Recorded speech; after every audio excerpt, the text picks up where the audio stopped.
రాజస్థాన్ పర్యటనలో ఉన్న ముఖ్యమంత్రి చంద్రబాబు బృందం ఈ రోజు ఆస్థానా నగరంలో పర్యటించింది. పర్యటనలో భాగంగా ఆ నగరంలోని ప్రసిద్ధ బేతరెక్ టవర్ను పరిశీలించారు.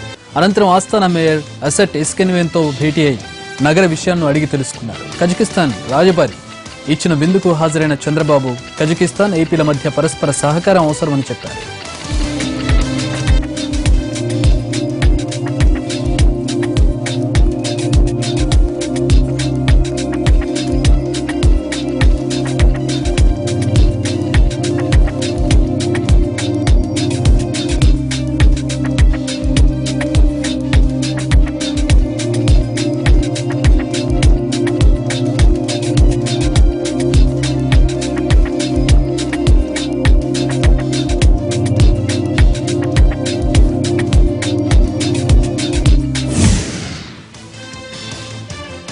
నలభై ఏళ్ల రాజకీయ జీవితం ఉన్న తనకు కూడా సీఎం కేసీఆర్ వ్యవహార శైలి మాత్రం అర్థం కావడం లేదన్నారు మాజీ కేంద్ర మంత్రి జైపాల్ రెడ్డి.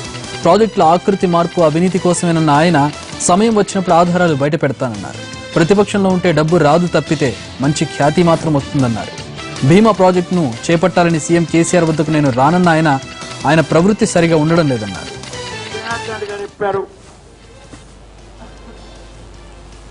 ఆకృతి మార్చింది అవినీతి. ఆ సాక్ష్యాధారాలు ఉన్నాయి. ఆ సందర్భం వేరు.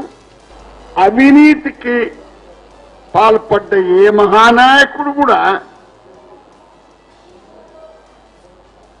పులోకి తప్పించుకోలేదు.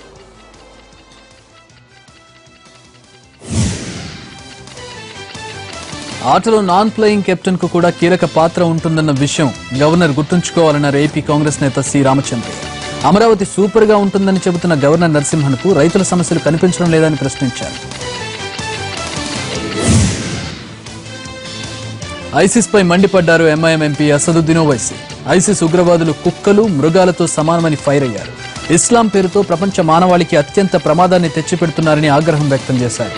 ఇస్లాం కోసం జీవించండి, మరణించవద్దు అని ముస్లిం యువతకు సూచించారు.